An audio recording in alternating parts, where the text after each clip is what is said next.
మహాగణాధిపతి నమః. శ్రీ గురుభ్యో నమః. శ్రీమాత్రే నమః. ప్రేక్షకులందరికీ స్వాగతం. మార్చ్ 2025 మాస ఫలితాలు. నవగ్రహ సంచారాలను అనుసరించి ద్వాదశ రాశుల వారికి శుభాశుభ ఫలితాలు ఏ విధంగా ఉన్నాయి, వీళ్ళు ఎటువంటి పరిహారాలు చేసుకోవాలి, ఎటువంటి స్తోత్ర పారాయణ చేసుకోవాలి, అలాగే ఎటువంటి విషయాల్లో జాగ్రత్తగా ఉండాలి, ఇలాంటి విషయాలన్నీ కూడా ఇప్పుడు మనం తెలుసుకుందాం.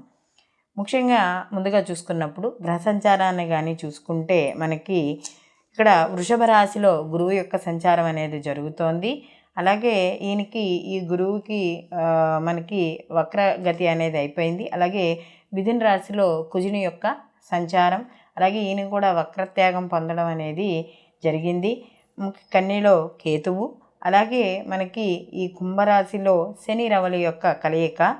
ఈ రవి కూడా మనకి మార్చ్ 14 నుండి ఈయన మార్పు చెందడం అనేది జరుగుతుంది. ఇందులోకి ఈ రవి ఇక్కడి నుంచి మనకి కుంభంలోంచి మీనంలోకి వెళ్ళడం అనేది జరుగుతుంది. అలాగే మనకి ఈ మీనరాశిలోని శుక్రుడి యొక్క సంచారం అనేది కూడా నడుస్తుంది. శుక్రుడు యొక్క కూడా మనకి ఈ మార్చి 2 నుండి కూడా ఈయన వక్రారంభం అనేది ప్రారంభమవుతోంది.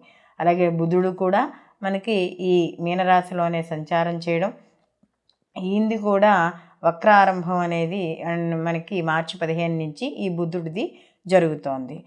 మనకి మీనంలోనే రాహు యొక్క సంచారం అనేది కూడా ఇక్కడ మనకి కనబడుతోంది. కాబట్టి ఈ గ్రహాల యొక్క సంచారము అనుసరించి మనకి ద్వాదశ రాశుల వారికి ఎటువంటి ఫలితాలు ఉంటాయి అనే విషయాన్ని తెలుసుకుందాం. మేషరాశికి రాశాధిపతి వచ్చి కుజుడు. ఈ మేషరాశిలోకి అశ్విని 1, 2, 3, 4 పాదాలు, భరణి 1, 2, 3, 4 పాదాలు, కృత్తిక 1వ పాదము మేషరాశిలోకి వస్తాయి. మేషరాశి వారికి కానీ చూసుకుంటే ఈ రాశి వారికి మనకి ప్రతి పనిలోనూ కూడా కొంచెం ఆటంకాలు ఏర్పడుతూ కనపడినా ప్రతి పని కూడా చాలా ధైర్యంగా ముందుకు వెళ్ళడం అనేది జరుగుతుంది. అంటే ఎక్కడైనా పని ఆగిపోతోంది, లేకపోతే ఈ పని అవ్వడం లేదు అని నిరుత్సాహం ఎక్కడా పడకుండా ప్రతి పనిని కూడా చాలా పట్టుదలతోనూ దాంతోనూ చేయడం అనేది జరుగుతుంది. ఎందుకంటే రాశ్యాధిపతి వచ్చిన మీకు కుజుడు తృతీయ స్థానంలో ఉన్నాడు కాబట్టి అందులో సోదరుల యొక్క విషయాల్లో కూడా కొంచెం జాగ్రత్తగా వహించాలి. ఎందుకంటే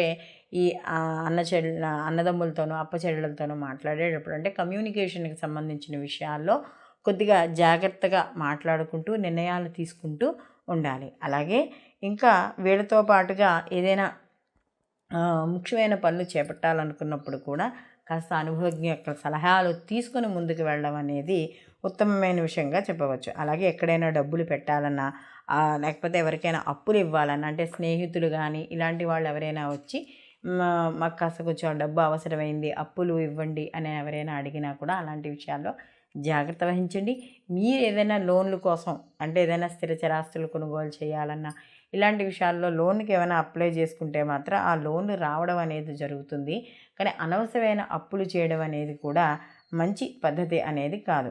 కాబట్టి ఎందుకంటే ఈ మాసంలో ఈ షష్టగ్రహ కూటములు ఇవన్నీ ఉన్నాయి కాబట్టి మిశ్రమ ఫలితాలే ఈ మాసంలో ఈ మేషరాశి వాళ్ళు పొందడం అనేది జరుగుతుంది. అలాగే ఎవరైతే ఈ ముఖ్యంగా ఈ బ్యాంకుకి సంబంధించిన వాటిల్లోనూ, ఈ ఐటీ రంగాల్లో ఇలాంటి వాటిలో ఎవరైతే ఉద్యోగస్తులు ఉన్నారో వాళ్ళకి అనుకూలంగా ఉండడం అనేది జరుగుతోంది. అలాగే కొన్ని సమయాలలో అనుకోని ప్రభావాలు, అంటే స్నేహితుల వల్ల కావచ్చు, లేదా బంధువుల వల్ల కావచ్చు, కొన్ని అపాయానికి సంబంధించిన నిర్ణయాలు, తొందరపాటు నిర్ణయాలు కూడా తీసుకోవడం అనేది జరుగుతుంది. అంటే సాహసోపేతమైన నిర్ణయాలు తీసుకోవడం అనేది జరుగుతుంది. కాబట్టి ఎవరు ఏం చెప్పినా కూడా మేషరాశి వారు ఈ మార్చి మాసంలో ముఖ్యంగా ఆలోచించి 1కి 10 సార్లు ఆలోచించి నిర్ణయాలు తీసుకోవడం అనేది మంచిది. లేకపోతే అనవసరమైన ఏదైనా ఇబ్బందులకు కానీ అపాయాలకు కానీ అంటే కొని తెచ్చుకునే అవకాశాలు ఉంటాయి. కాబట్టి అలాంటి విషయాల్లో జాగ్రత్త వహించాలి. అలాగే కొన్ని సమస్యల నుండి కూడా బయటపడడం అనేది జరుగుతుంది. అయితే ఇక్కడ వ్యయ స్థానంలో ఎక్కువ గ్రహాల యొక్క సంచారం అనేది ఉంటుంది కాబట్టి ఆరోగ్య విషయాల్లో తప్పనిసరిగా జాగ్రత్త వహించుకోవాలి. అలాగే ఉద్యోగపరంగా కావచ్చు, వ్యాపార పరంగా కావచ్చు, నూతన పరిచయాలు లేదా సమాజంలో ఉన్నత వ్యక్తులను కలుసుకోవడం అనేది జరుగుతుంది.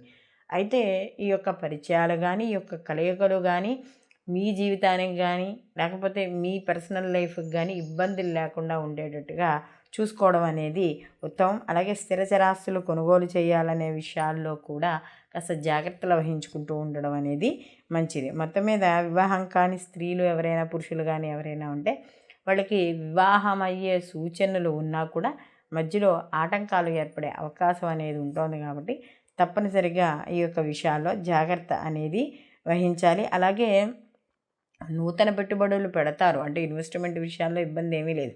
కానీ పెట్టేటప్పుడు ఆ యొక్క కంపెనీలు కానీ లేకపోతే వాటి యొక్క ఎక్కడైతే పెట్టుబడులు పెడుతున్నారో ఆ పెట్టేవి ఎంతవరకు జెన్యూన్ అవి ఇలాంటివి మాత్రం తప్పనిసరిగా చూసుకొని ఇన్వెస్ట్ చేయాలి. అలాగే వ్యయ స్థానంలో ఎక్కువ గ్రహాలు ఉన్నాయి కాబట్టి ఈ మాసంలో కాస్త దూర ప్రయాణాలు చేయడం, ప్రయాణాల్లో అలసటలు ఇలాంటివన్నీ కూడా కనపడడం అనేది జరుగుతుంది. అలాగే ముఖ్యంగా ఈ యొక్క మార్చి 15 తర్వాత నుండి కూడా ఈ రవి మార్పు ఇవన్నీ కూడా మనకి కనపడుతూ ఉంటాయి. కాబట్టి ఏదైతే మనం వాహనాలు కానీ కొనుక్కోవాలన్నా లేదా అమ్మాలన్నా ఇలాంటి విషయాలలో కాస్త జాగ్రత్త వహించండి. అలాగే ఇక్కడ ముఖ్యంగా ఏదో పంచమ స్థానంలో కేతు యొక్క సంచారము ఇవన్నీ కూడా మనకి పంచమ స్థానాధిపతి అయిన రవి ఎప్పుడైతే మీకు వ్యయ స్థానంలోకి వస్తున్నాడంటే సంతాన విషయాలలో కొద్దిగా జాగ్రత్త వహిస్తూ ఉండండి. వాడి విద్య, ఉద్యోగం ఇలాంటి విషయాల్లో కూడా జాగ్రత్త వహిస్తూ ఉండాలి.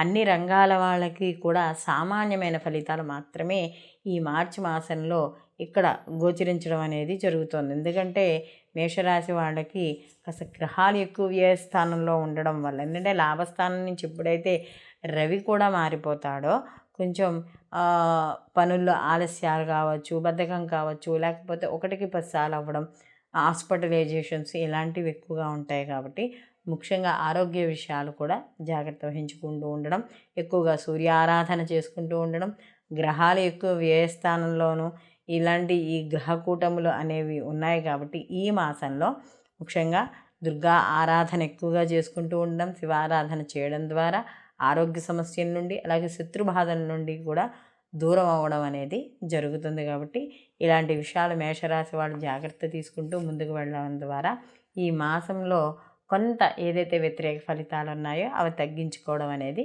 జరుగుతుంది. సర్వేజన సుఖినో భవంతు. లోకా సంస్థ సుఖినో భవంతు.